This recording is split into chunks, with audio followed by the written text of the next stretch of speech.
Sağ ol. Goodbye. Goodbye. Başka? Bye bye. Aferin. Teşekkürler. Sen de sesi bağlayabilirsen.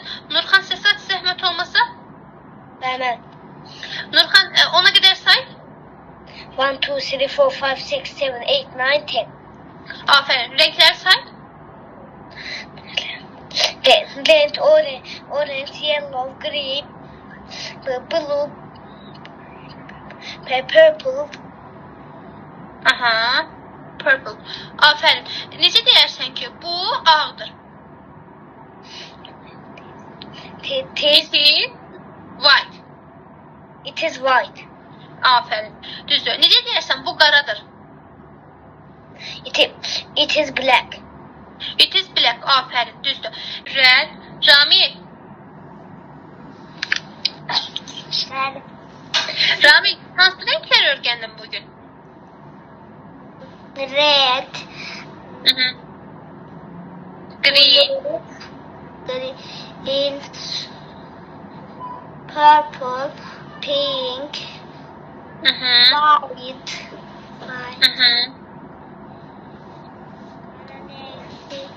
Pink.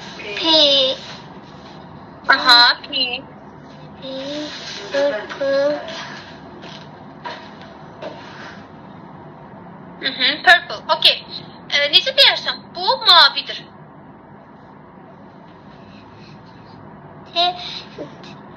It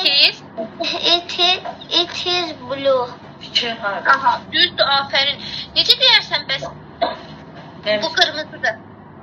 It is red. It is red. Ay, sağ ol, əla. Əla, çox gözəl.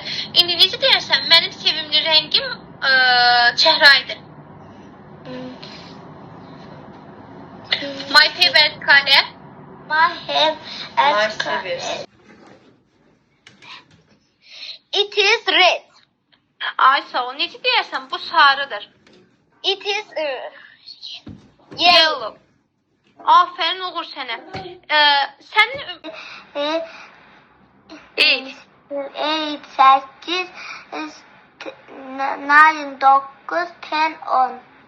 aferin. İndi bir tez saya get ingilis dilində. Heç Azərbaycan dilində demə. 1, 2, 3, 4, 5, 6, 7, 8, 9, 10. Aferin, teşekkürler. Sonra teşekkürler. Sesi bağlayabilirsen. Bir dəqiqə gör.